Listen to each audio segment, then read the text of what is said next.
Okay, good evening, everyone. Glad to open this session in our series on the Arab Springs. My name is Francesco Strazzari. I'm teaching a course of organized crime, transnational organized crime here in our master program. I'm an alumnus from this school, and I'm very glad tonight to be here and introduce Claudia Gazzini, who's with us in one of her stays in Italy, in between Italy and Libya. We have invited her as a distinguished scholar and analyst with experience both as a senior analyst with the International Crisis Group, but almost also in the world of practice, if you like. She's been a special advisor for the special representative of the Secretary General of the UN, working in UNSMIL, Hassan Salameh. For 2 years, 1 year. Yeah, and she has experience as an analyst, as a journalist. She's constantly referred to in for her commentary on the situation, mainly in Libya, but not only. And my role today is to guide her in delivering a talk to you, those who are in the room, those who are connected from home, and help us understand a bit the challenges that are looming based on a rather convoluted history, recent history in the Libyan crisis, given the deadlines that we have ahead, including elections announced for the end of December. And the title is quite significant today. We talk about the challenge of legitimacy, which is a distinguished term to talk about international politics. Claudia, you have the floor. The way we're going to run this session is about half an hour, 40 minutes, what you need for introducing us to the situation. Then I will raise a couple of questions and open the floor, both here in the room and back home, or wherever you are connected from, for a Q&A session. You can use the Q&A string that you have in your connection. I will select a few questions from there. Claudia. Thank you, Francesco, for this introduction. Hello, everybody. I'm delighted to be here for two reasons. First, it's my first time here, so it's great to discover new places around Italy. Secondly, as a daughter of Bologna Center alumni of 1959, so I'll make my father proud knowing that I'm here. As Francesco said, I've been working on Libya for a long time for the International Crisis Group since 2012. And what I do is essentially do field work and write analysis on the conflict in Libya. I don't know what you study when you take your courses, but when I was doing my master's at Princeton, I was actually studying crisis group reports. And so it was thrilling for me to then become an author of those reports that I had studied a long time ago. Self-ethnography. Exactly. When I was asked to talk about Libya in this lecture series on the Arab Spring, I was asked to reflect a bit on what has happened in these past 10 years in Libya. But also talk about what's happening now. And of course, putting together 10 years and the current potential sort of new phase of Libyan history is a lot to do in half an hour. So, and the complicating factor is that Libya is extremely complicated. So if we have to look back at these 10 years and reflect on what has happened since the Arab Spring, there's a risk of it all becoming murky and all becoming sort of a constant war, and then another conflict, and then another battle, and then it gets all very murky. So to try to make it even easier, but I think analytically it works, is try to sort of summarize the chaos that has ensued in Libya since 2011, essentially as an ongoing battle for legitimacy, by which I mean that the conflict is not what some people like to frame it as, a conflict between authoritarianism on one side, so Gaddafi on one side and the rebel forces on the other, or between Islamism and anti-Islamism on the other, or between rival foreign powers wanting to meddle in Libya. The conflict over these 10 years in its various commutations is a conflict between rival parties or more than one party over their claim for legitimacy. So what has happened over these 10 years? Essentially, we start off in 2011 with a war, a NATO-backed war to topple the regime of Gaddafi. And at that point, the battle, of course, is obvious. It's between an inherited regime that has been in power for 40 years and a new claim for legitimacy. Forces that claim to be democratic, forces that claim to want to set up a new Libya, and an actual sort of internationally backed war is laid out. Of course, this claim for legitimacy is at times problematic because we are using, or they are using, and they used illegitimate means to claim such legitimacy. In particular, the violent action of killing of the late leader Muammar Gaddafi after being captured. It's with the death of Gaddafi that in full force, the interim authorities, called the National Transitional Council at the time, are able to fully claim for themselves the legitimacy of the Libyan state, the interim Libyan state. What happens afterwards? So here, we're at the end of 2011, and in 2012 we have Libya's first ever election, which in a country that is still a patchwork of armed groups, where revenge killings take place, where weapons are sold in the market under the sun, these are surprisingly successful elections. I would say that 2012 is the pinnacle and the one moment of hope of Libya of these past 10 years. You have the electorate flowing to the ballot box, votes are regular, and a new parliament is elected, Libya's first elected parliament. From there, it goes downhill. It goes downhill because the various Libyan actors try to rewrite the rules of the game as they go along. They start excluding and considering illegitimate participants of the political scene, former Gaddafi era officials, so they are excluded from political life, they cannot run. And this is the first battle of legitimacy. So there's an attempt to monopolize, attempt of the rebel forces, of the new generation of politicians, the anti-Gaddafi activists, to claim for themselves the only, say, label of legitimacy as a political actor, and excluding the former regime officials, excluding the military, excluding high-ranking members of the regime, including simply ambassadors. Libyan ambassadors could not run in elections and could not hold a public post.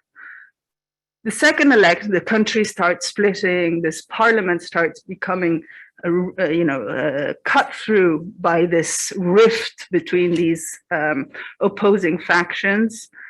And the solution to these internal troubles that Libya was going through was a new call for elections. So 2014, Libya goes again back to the elections. So there's an attempt to, sort Libya's problems by going back to the ballot box.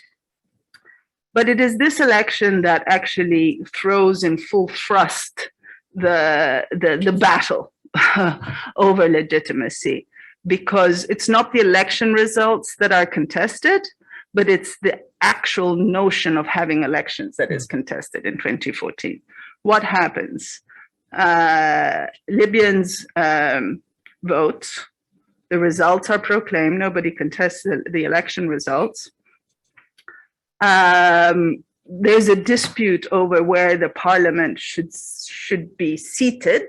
The capital is Tripoli, but according to a decision that had been taken the previous year, the parliament would move to the rival city in the east of the country, Benghazi. And some members of the newly elected parliament claim that Benghazi is actually was a war zone at the time. There was a fight against ISIS, Ansar Sharia, radical Islamist groups.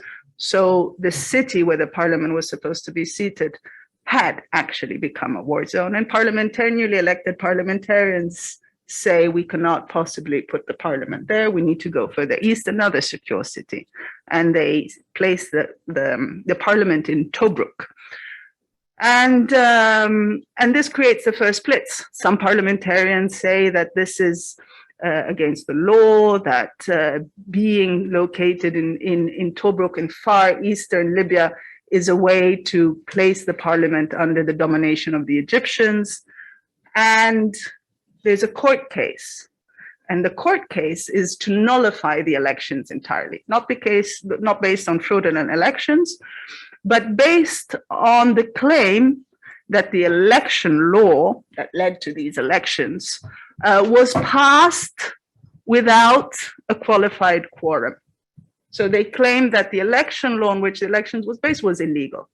I'm mentioning this, which might just seem a technical sort of detail, because it will be important for us to understand where we stand now and what's happening now.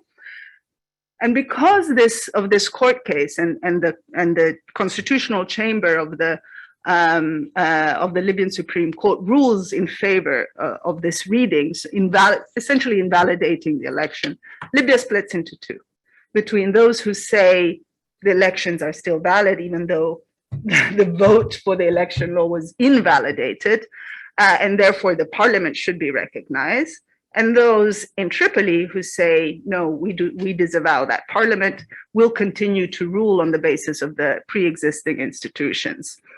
A diplomat very dear to me compared this to a couple getting married and having a child.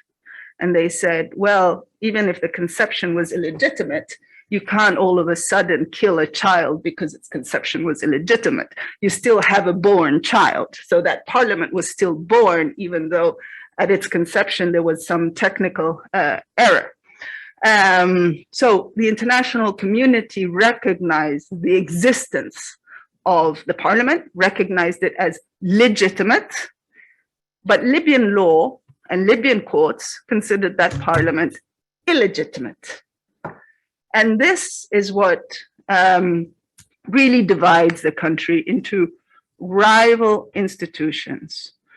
Ironically, despite the international legitimacy of the parliament, despite the international recognition of the parliament, the international community will not enjoy good relations with the parliament until now. It's a very cold relation, a relation of distrust and disinterest almost. But until now, it's a parliament with which the international community, the UN member states have to deal with in order to acquire legislation needed to move forward in the political process. But essentially, Libya in 2014 and 2015, therefore, had an internationally recognized parliament with its internationally recognized government, and a parallel institution in Tripoli that had no international recognition, but that was still considered, according to Libyan law, valid, with its rival government that did not have international recognition. The paradox, however, is that some of the institutions associated with the non-recognized illegitimate government were considered fully legitimate. One example is the central bank. In this period, remember, we're in 2014, 2015, we have a non-internationally recognized government in Tripoli, but we have a central bank in Tripoli. And this and an attempted rival central bank allied to the Eastern-based government that is internationally recognized. The central bank in Tripoli is recognized, and is considered the legitimate central bank on the basis of the fact that it's the one that has the SWIFT codes. It's the one that has the keys to the international bank accounts. It's the governor based in Tripoli who has access to the money in the foreign bank accounts. So you can't consider it all of a sudden illegitimate just because it's responding to an illegitimate council and an illegitimate government. The same goes for the National Oil Corporation, which is Libya's biggest oil company, state-owned oil company that manages its oil revenues and its oil sector. Remember, Libya is a highly dependent oil economy. 98% of its revenues are oil driven. So the state is entirely dependent on oil. At this time, the Tripoli-based National Oil Corporation enjoys international recognition, although it has to talk to a government in Tripoli that is not internationally recognized. In the same moment, you have in Eastern Libya a central bank that tries to claim legitimacy and a parallel National Oil Corporation that tries to claim legitimacy. And the feud for the following 3 years will be over who is legitimate and who is illegitimate. Ironically, fast forward to 2016, UN-led negotiations tried to solve this issue of legitimacy, right? And in trying to solve the issue of this divided claims of legitimacy, the UN actually creates a new legitimacy feud because it brings to the dialogue table these competing authorities, the Tripoli-based Assembly from 2012, the newly elected parliament based in Eastern Libya from 2014, and it tells them, you dialogue, you get together, and you agree on a unity government. And this unity government is supposed to be the new baby, if you want, the new baby that is entirely legitimate. It does produce a government. In late 2015, early 2016, we have a new UN-backed government called the Government of National Accord, which enjoys UN Security Council resolution recognition. The product of this negotiation process that went on for 1 year. But where is the legitimacy feud?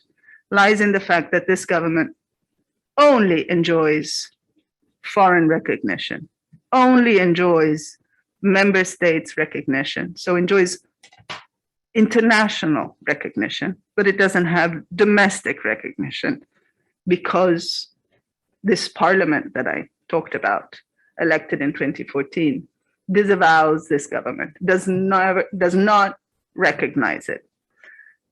And so what had been legitimate, what had been the internationally recognized government based in Eastern Libya between 2014 and 2016 stays in power and becomes the illegitimate government, according to the international community, with absolute,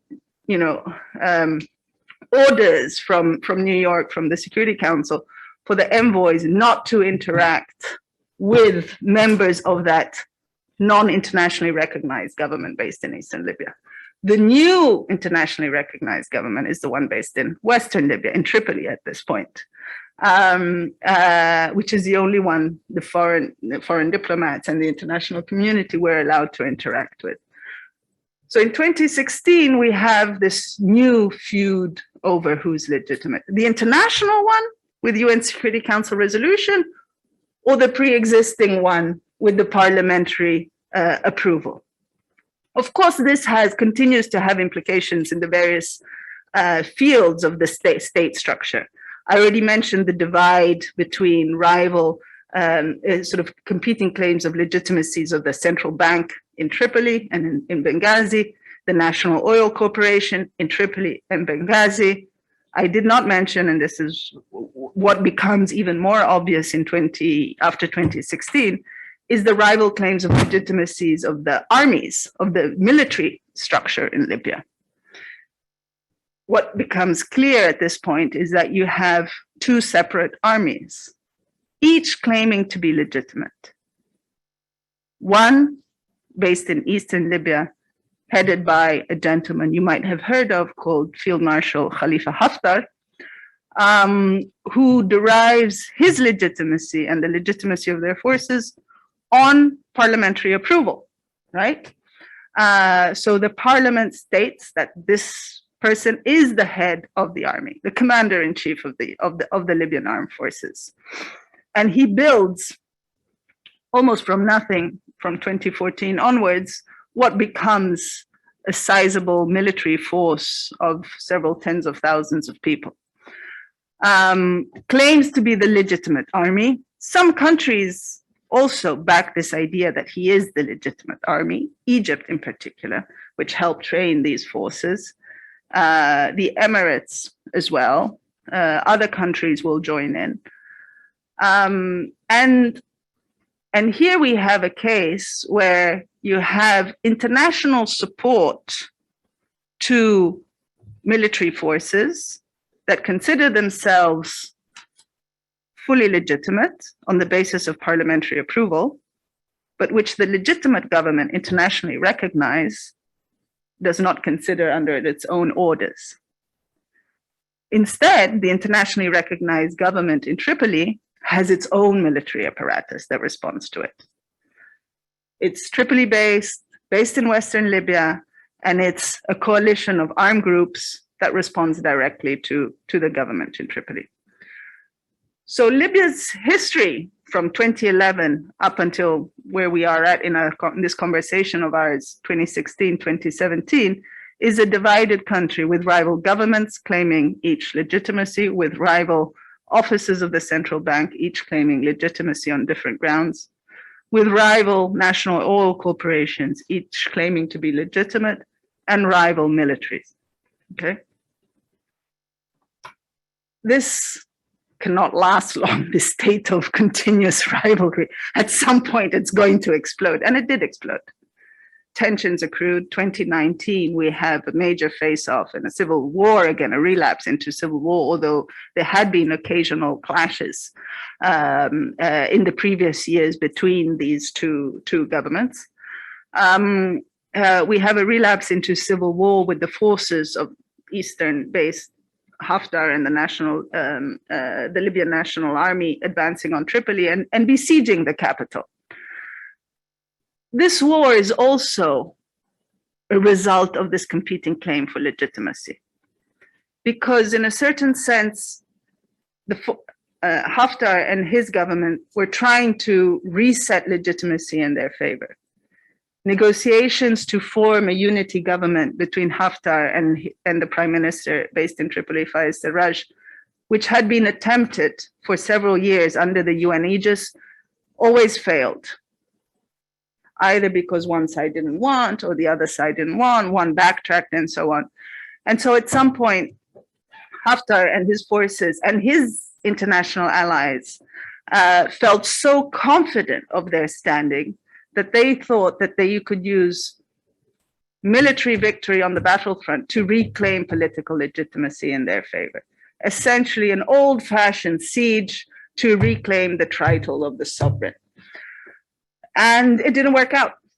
They failed on the battlefield. The war went on. 3,000 people died despite foreign support, drones, heavy airstrikes in the city center.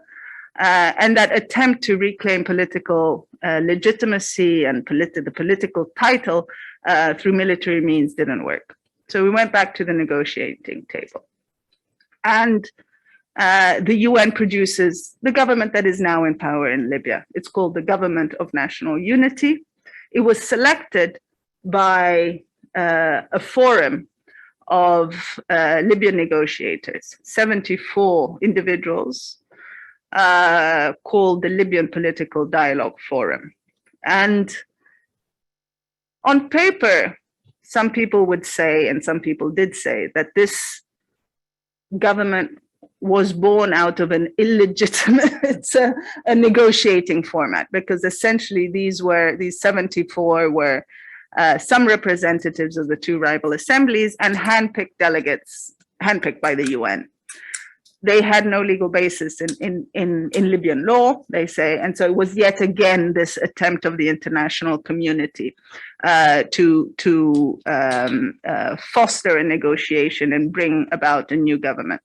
Well, even though the legal basis for this forum is quite shaky, as all international mediations, by the way, it worked. It ended up working. It was a bit of a gamble because we could have returned to a state of feuding legitimate claims of legitimacy, because we could have had a new government endorsed by this UN-backed political forum, and the parliament not recognizing it. But we were lucky. The parliament did recognize it. So we had, for once time in the past 10 years, we had the union of international recognition given by the UN mediation process and the Libyan recognition as well, because the parliament approved it. When this government was formed last February, there was an agreement. The deal was a bigger package. And this brings us to where we are now. The deal consisted of an interim unity government to unite the country. It consisted of negotiations aimed at uniting the military that was still divided, and negotiations to settle the financial disputes between these two rival authorities. So we call it a three-track approach, which is kind of novel.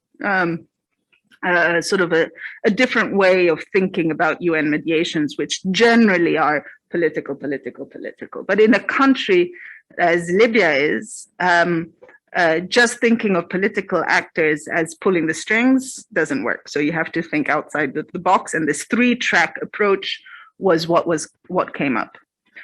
But the deal wasn't only these three tracks: political, military, and financial. It had an end goal, and the end goal was elections. And elections are supposed to be held on the 24th of December this year. They're going to be presidential elections.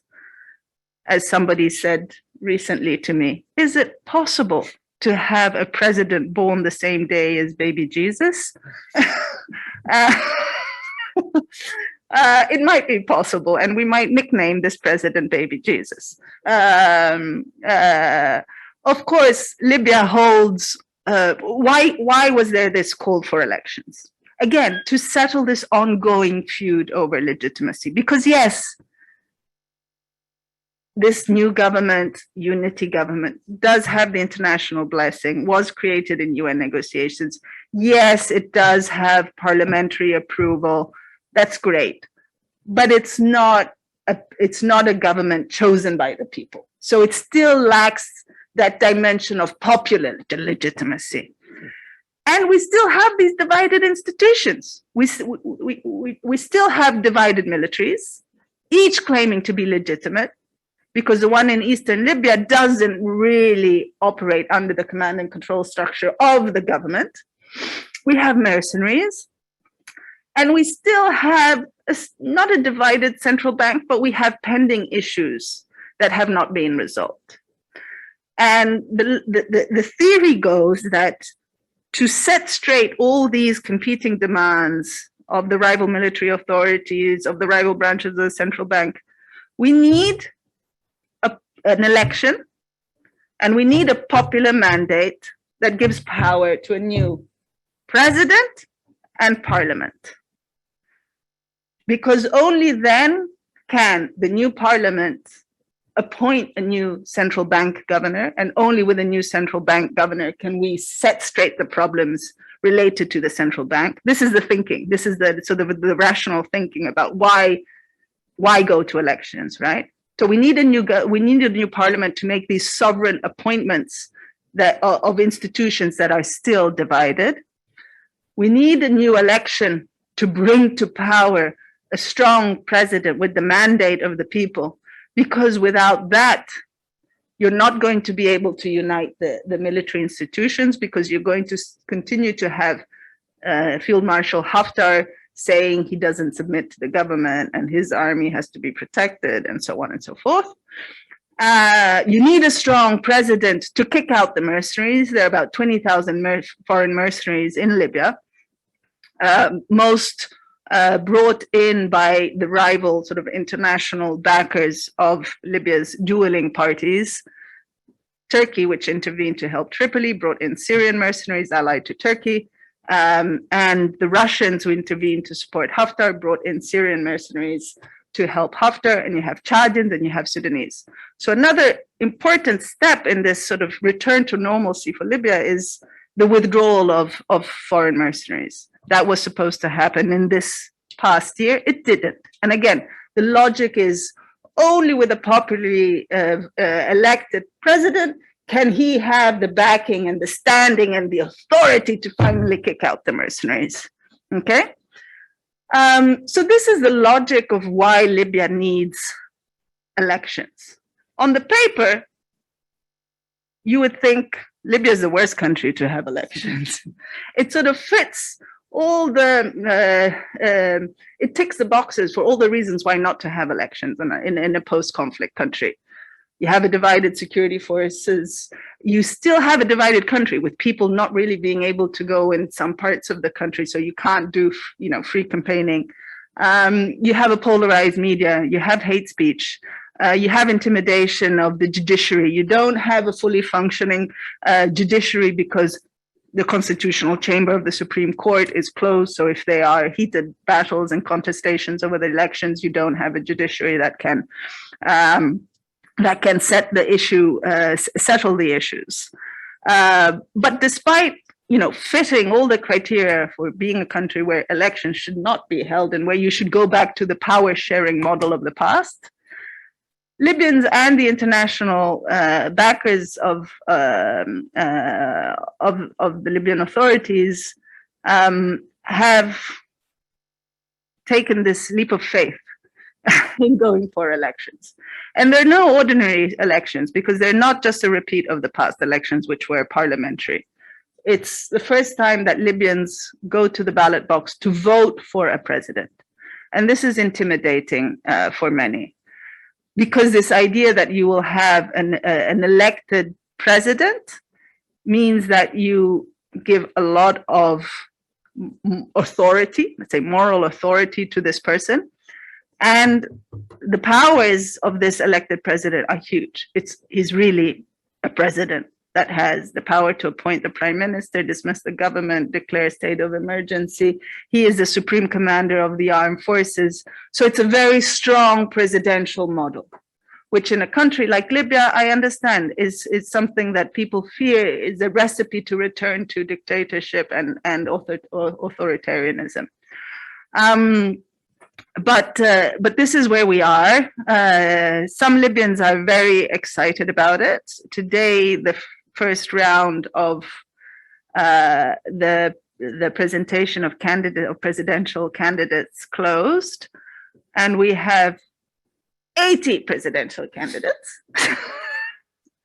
80 presidential candidates, which are, and all of this is happening amidst great tensions over a poorly written election law that has not been voted on, but was simply adopted, with unclarity on who is allowed to run and who isn't.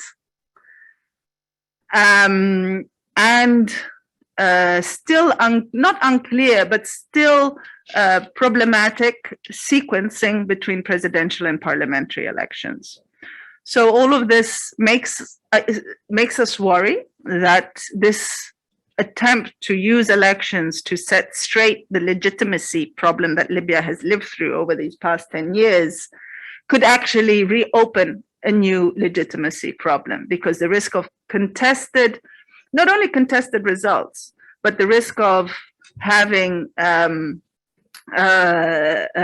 feuds over who's allowed to run and who isn't, the risk of this ending up in an eternal judicial debate, and the risk of annulling entirely this whole electoral process, as was done in 2014 because of a potential Supreme Court ruling based on the fact that this law was adopted without proper vote behind it. really echoes what happened in 2014. So to summarize and to conclude, and I apologize if I've taken longer than expected. The balance of of these 10 years since the Arab Spring for Libya has been a downward battle, a downward spiraling crisis. Whether we have learned from I don't think we have really learned from the lessons of the past, because these elections that are being prepared have all the signs of sort of capturing some of the same issues that have affected Libya's transition in the past. But we'll have to see what Christmas Day brings us and what the following months brings us, because it will not be settled with the birth of baby Jesus. Well, thank you. As you can see, I mean, Libya is an ultra complex case, but I think you managed to illustrate one important aspect, or at least the logic driving expectations and possible disappointments. But I like the expression of a leap forward, which contains a bit of gambling also, in the sense that setting straight something that has been unfolding in a rather fragmented way, the dueling parties, to quote some of the way you portrayed the situation in the middle of what has been compounded by the presence of ISIS taking setting foot and taking some territorial hold for a period before being defeated in the middle of this fight, and a rather complex international situation that has reverberation on the entire North African theater. I'd like to ask a couple of questions, perhaps to supplement the analysis you gave us, and then to open the floor. And the first one is to ask you to engage a bit the way in which the international actors are moving in the present situations, and especially I'm referring to some of the key stakeholders. I mean, there's been a lot of discussion about Libya being turned into proxy competition, proxy wars at points. But we have seen, like, for example, the situation is evolving or changing in the Gulf. I'm referring to the Emiratis versus Qatar, which have been playing on the opposite sides of this dispute. There are perhaps ways of repositioning of Turkey and Russia that are key actors, not only Libya, but also in Syria. There's a kind of twin crisis that we have inherited from the derailing of the hopes of transition linked to the Arab Springs or to the Arab revolts. So if you could comment a bit on that, and also when we refer to usually the Western diplomacies, we have been exposed to much of media commentaries about the rivalries, perhaps not enmity patterns, but rivalries between different diplomacies. I'm referring to Italy and France, lately celebrated by the Italian press, especially as in a kind of new honeymoon or a period of cooperative efforts that are raising some hopes. Is that something you see with substance, or is that something we should look with caution? Thank you.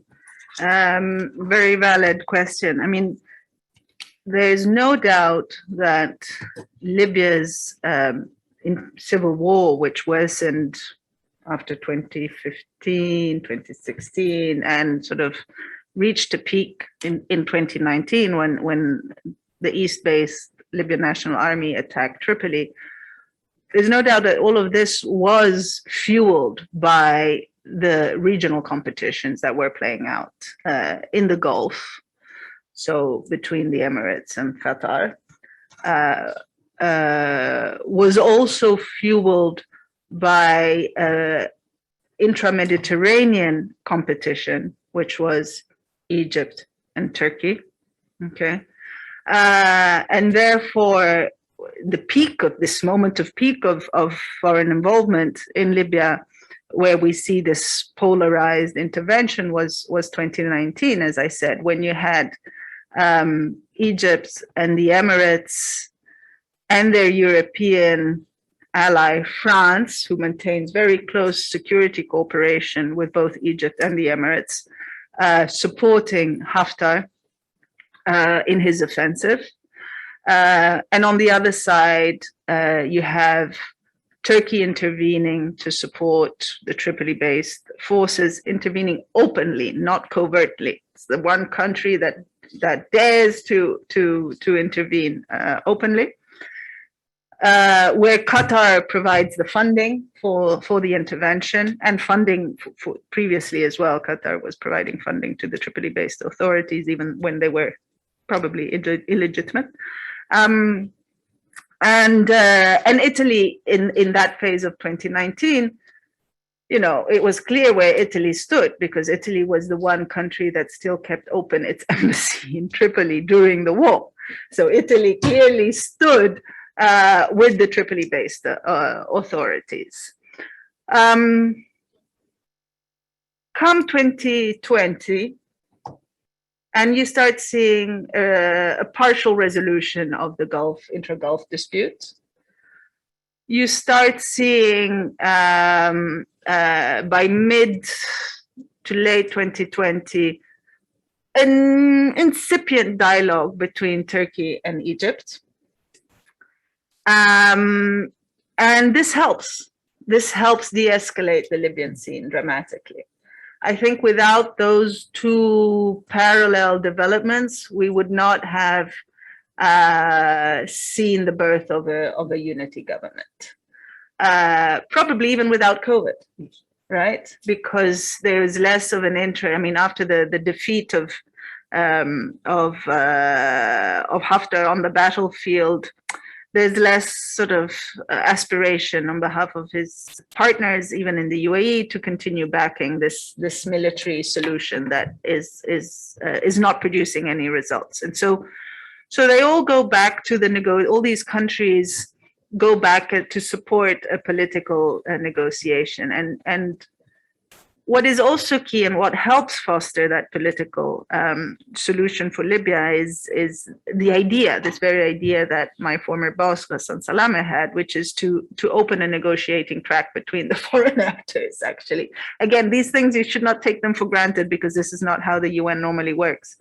But to say, the Libyan solution needs, first of all, a foreign solution, and have everybody come on together and on board and be on the same track, is what led to what we call the Berlin process, which essentially brings around the table the Emiratis, the Turks, the Egyptians, the Italians, and the French, and so on and so forth.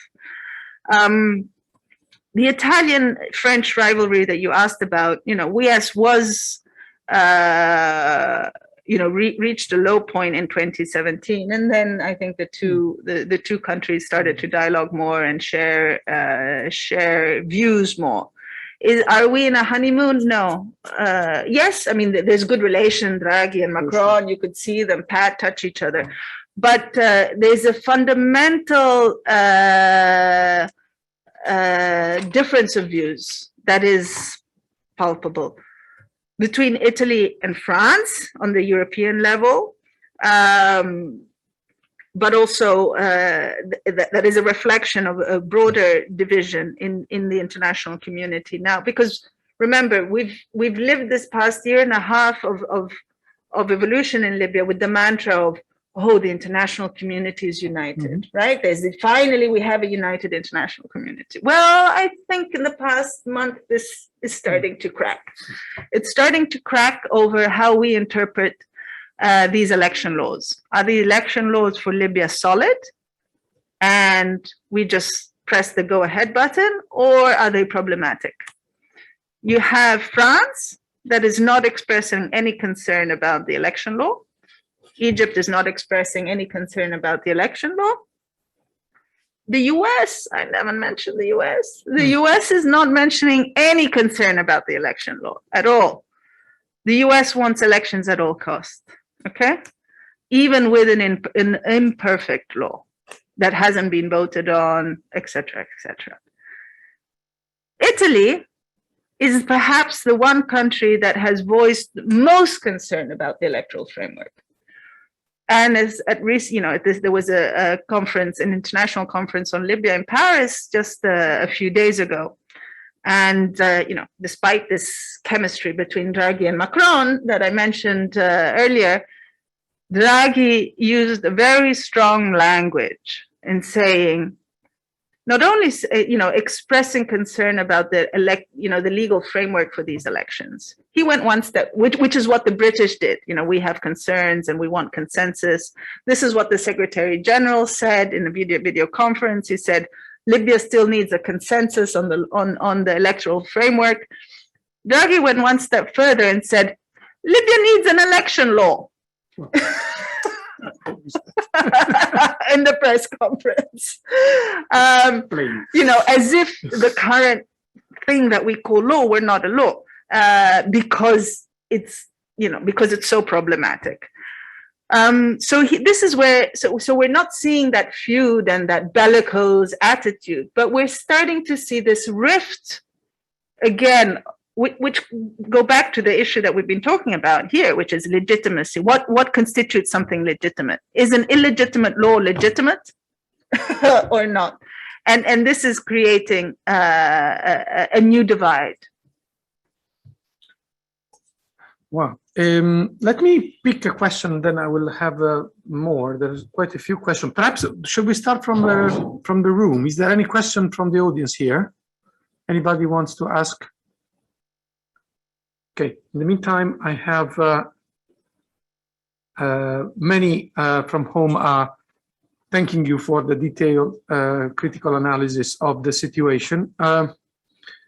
I'd like to ask you one about the question of foreign forces. There are many calls for the immediate withdrawal. This is Chris writing, for the withdrawal or expulsion of all foreign forces. Having witnessed recent events in Afghanistan, whereby the rapid withdrawal of what were only limited numbers of remaining foreign forces ended with undesirable results, may I ask whether if there are any mitigation safeguards or processes which should be put in place in Libya to prevent a recurrence of this event? This is taken from the other side, so I'm not sure how you want to answer that. Oh, that's easy. No, there's no risk that the foreign forces will go away, Chris, because we have the opposite problems of some countries calling for the withdrawal of foreign forces, but most of them cementing their authority. What are we talking about in the case of Libya? We're talking about in Western Libya, mainly Turkey, that has set up shop and has turned operational a military base near the border with Tunisia, where it has its forces. It has pro-Ankara Syrian mercenaries, as I mentioned. On the other side, there's Russia with its Wagner private military contractors and its pro-Moscow Syrian mercenaries. Their Chadian forces and Sudanese forces.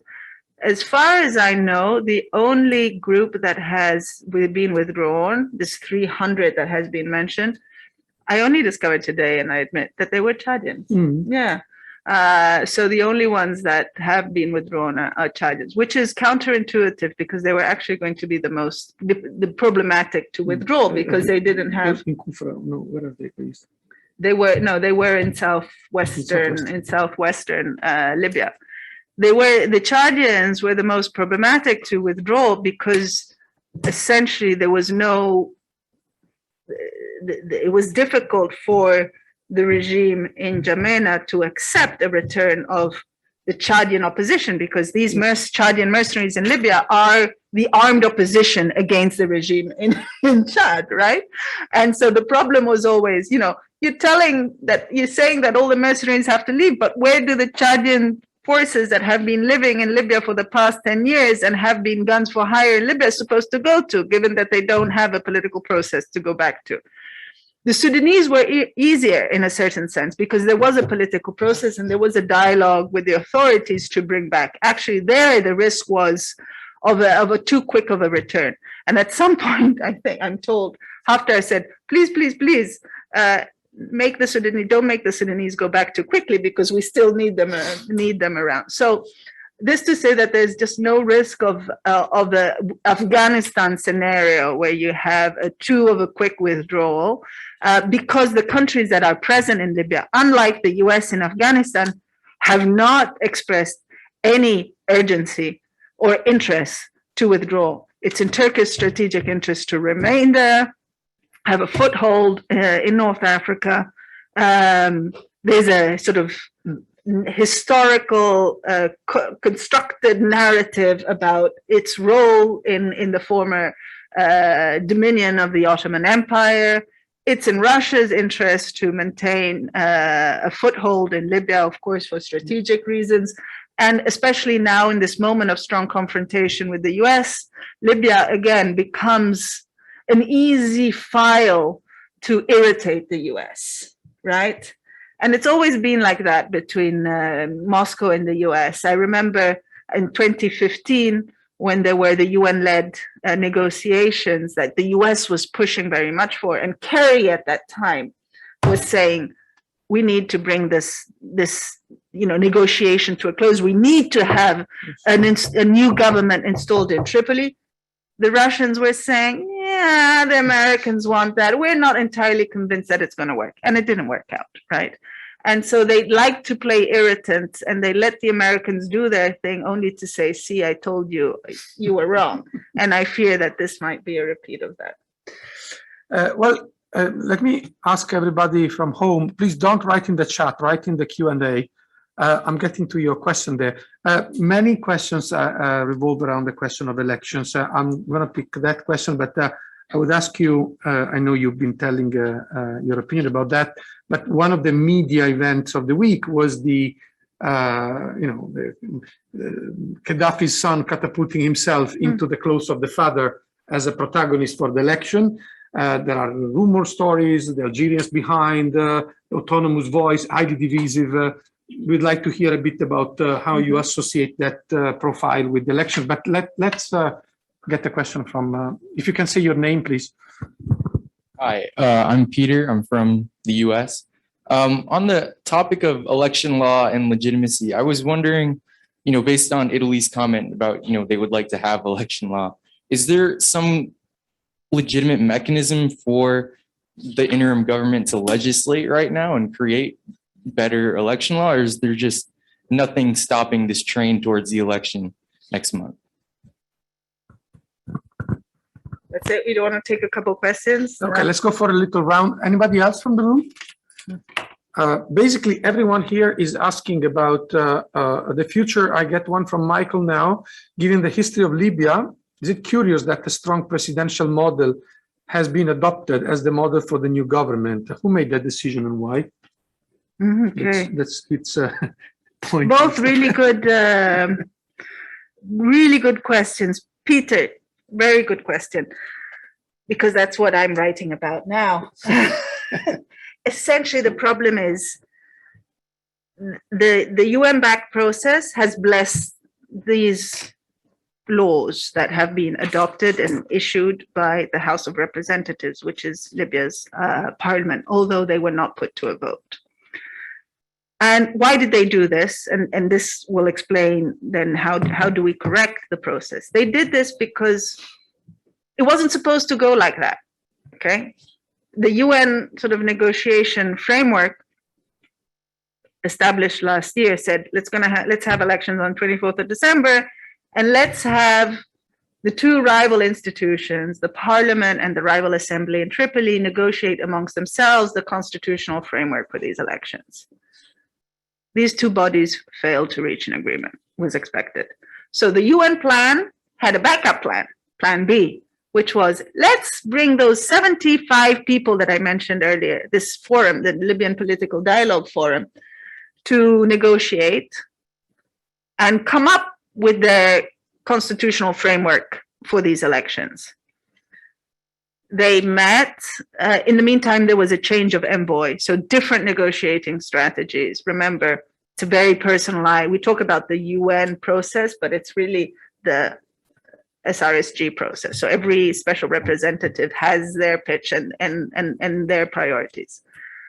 So this Forum of 75 was quick to disagree on the constitutional framework for these elections. There was an opportunity to have that, they were disagreeing essentially. What were they disagreeing over? Whether to have presidential elections or not. Although the statement that was made a year ago did say we support presidential and parliamentary elections. But it was, people who were part of that meeting say that it was almost on a second thought that they put that wording. It was never really debated and discussed. And they thought that the negotiations after calling for elections on 24th of December would be the forum to actually debate whether to have presidential elections or not.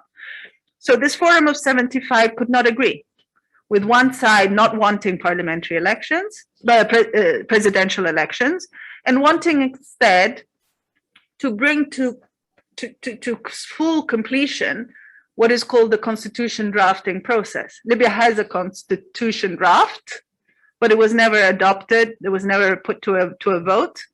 And so some people were saying, well, we can't jump into elections without completing this constitution drafting process, right? Let's first approve the constitution and then go to elections.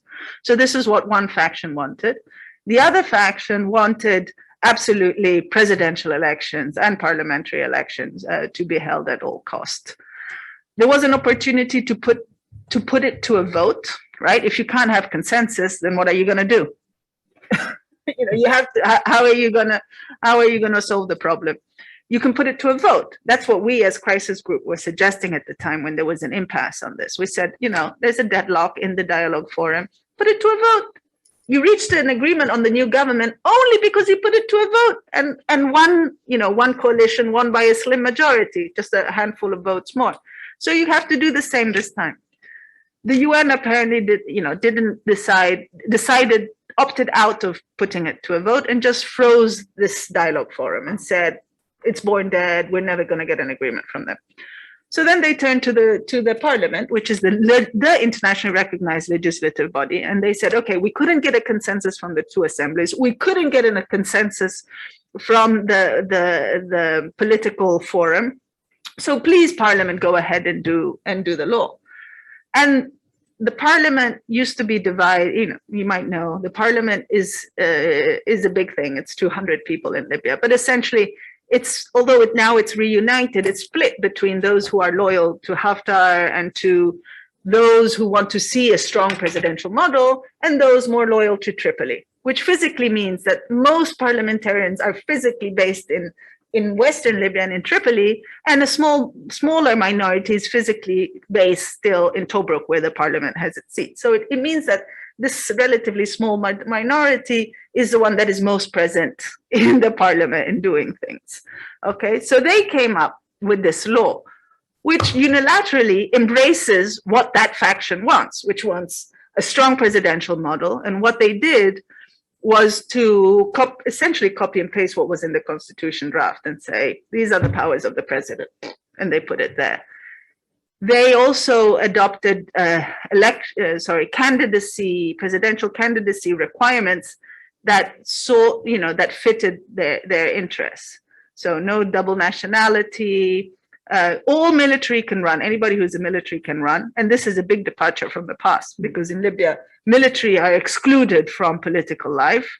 But obviously this was a way to allow Haftar to run in the elections. So the law is considered one-sided because it calls for a presidential model, because it has these eligibility criteria. You ask how to adjust this. The problem is there's no more room for a consensus. You can't go back to the negotiating table above the two assemblies, because I admit it. I say there's not going to be a consensus. It's impossible at this point in time to have a consensus. I think what is the best and most realistic option is to call for an amendment of the law on some technical issues to make it more clear, because more clear and more acceptable by some, because the new problem is whether the current prime minister is allowed to run or not, and that's creating other rifts. There's an issue of sequencing that needs to be adjusted. I mean, there's some things that could improve this law if retouched, and it could improve if it's actually put to a vote, right? So I think this is where there is a margin of possibility of action. This is how you could technically improve the law without stalling the whole process. And nobody wants to stall the whole process.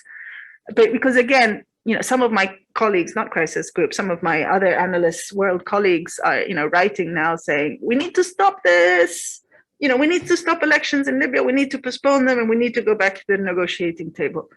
I say, you can't reach a consensus at this point. So you can only work on small adjustments and mitigating the risks. So, dispute resolution on who can run and who can't. So why a presidential model?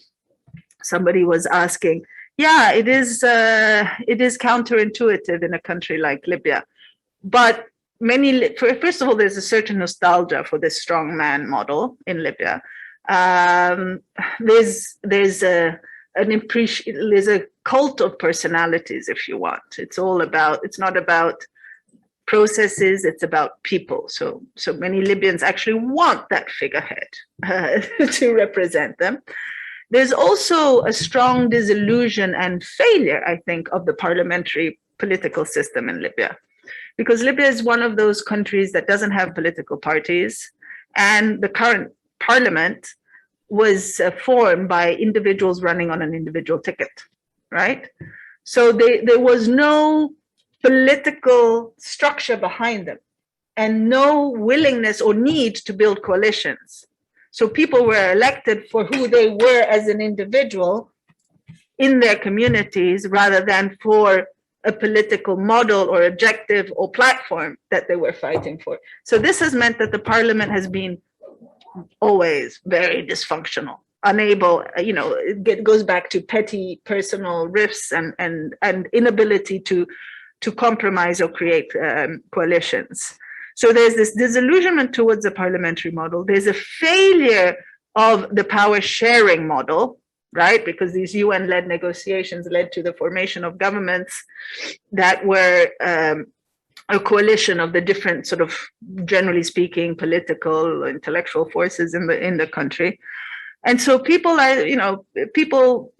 and political actors say, just allow us to have a president again, because maybe one man with all the power in his hand can sort all this mess. So that's why we have this with a group with a vocal opposition from a group of individuals which aren't just the Islamists. Of course, there are some that are vocally against having an elected president for fear that this will bring a new Gaddafi. There are even some what I call Libyan nationalists, again, strongly anti-Gaddafi. Everybody who's strongly anti-Gaddafi, not everybody, but many of those who are hardcore anti-Gaddafi tend to despise this return to a strong presidential model. But it brings together certain nationalists and certain, I would say, Islamists. I have more questions, but among others, I have Harun was asking me to answer his question, but there is no question that I can see. So Harun, please write it in the Q&A list. I have a question from Ayad, which is about the degree to which Turkey and Russia have a deal, which is one of those debated issues over time. I mean, do they delimit one another in view of general interest? How is that implicit or explicit deal present, if at all, in the situation? Yeah, it's hard. I mean, it's one of those speculations.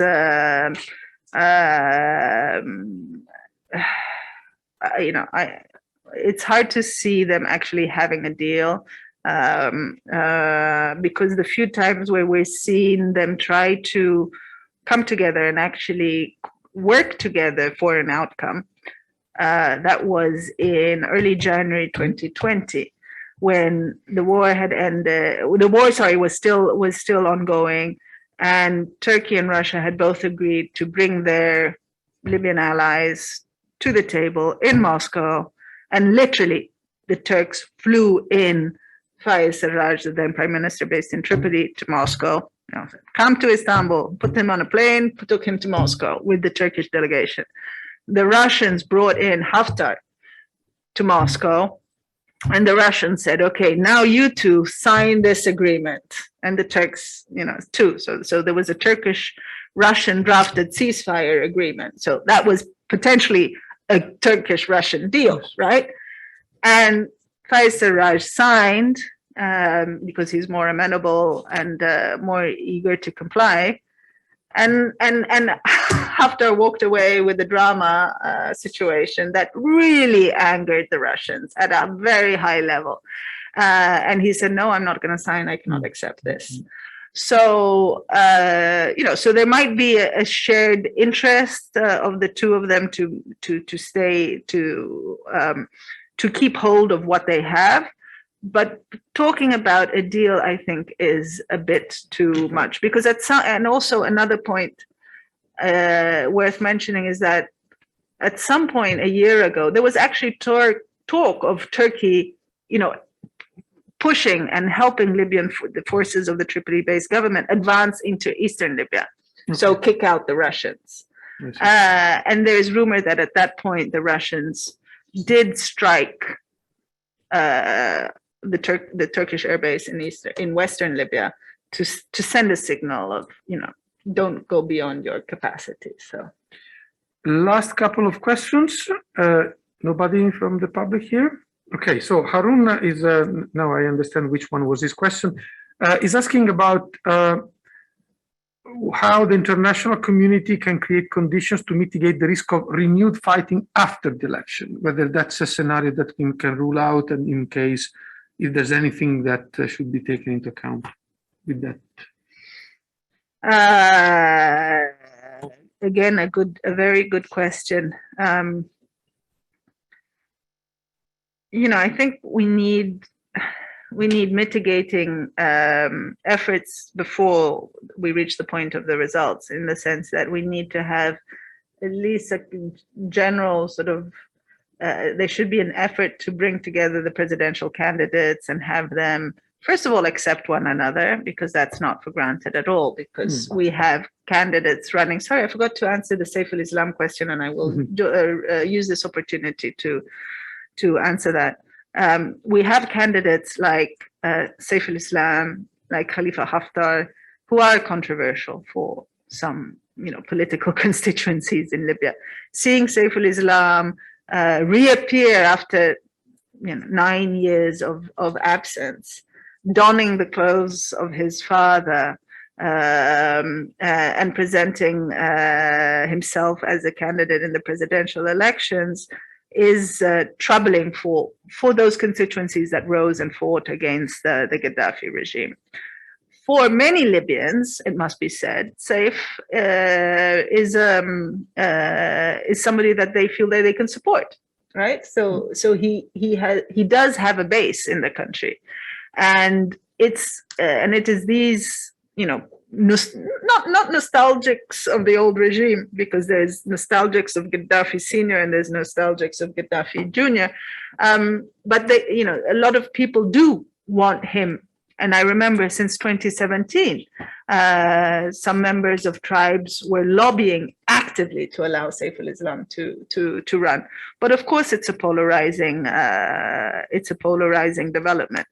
And we still have to see whether he will actually run, because there is still the risk of him being excluded on the basis of those criteria required to run in the elections, one of which is you should not have been sentenced by a court.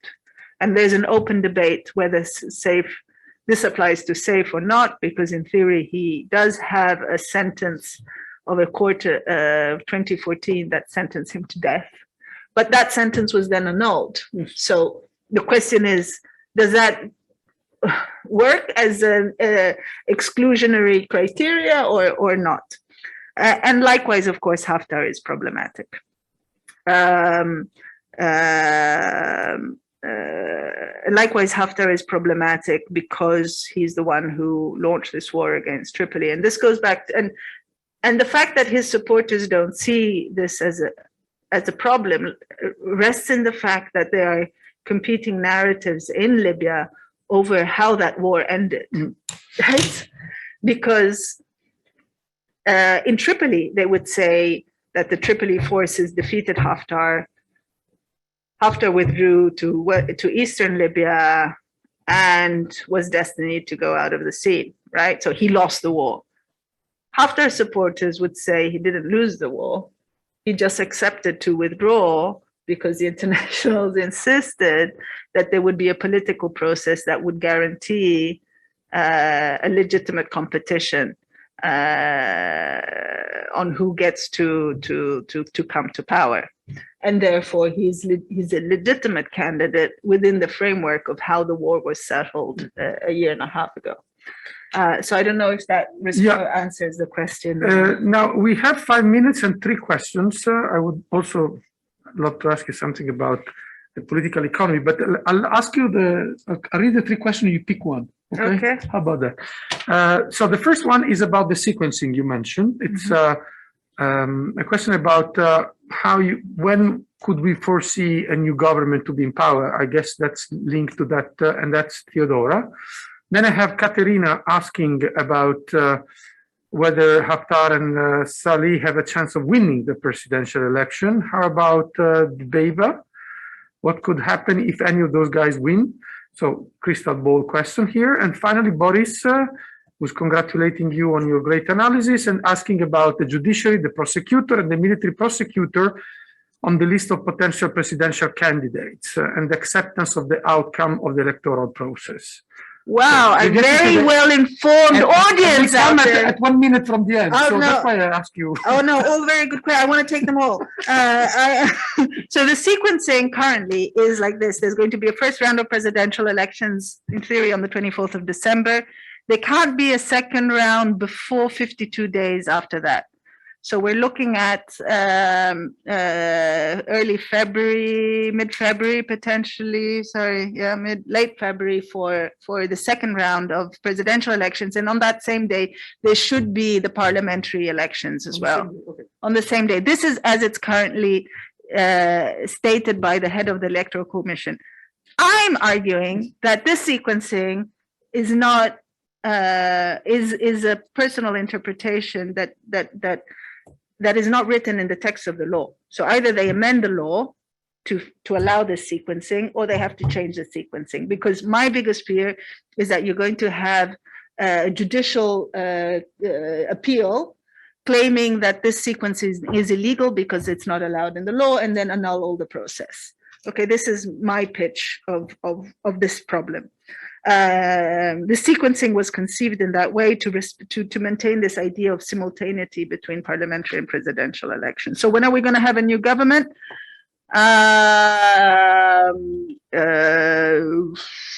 March, best case scenario, March.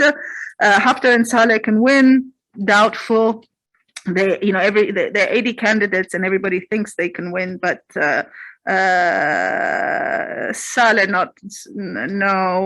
Haftar maybe, but we don't even know if he's going to run. But if he does run, and if he does get a lot of votes in the first round, I expect war to break out rather than the conclusion of the elections. Dbeiba can, again, it's a question whether Dbeiba, the current prime minister, can run or not. He's presented his candidature, even though there are some technical requirements that would have required him to freeze his post a few months ago. I think he does have grounds to appeal that and actually run in the competition rather than being disbarred. The prosecutor, the military. So how it works is, now that the candidates have presented themselves, it's a job of the Electoral Commission to verify whether they meet all the candidacy requirements. One of them are judicial, of course.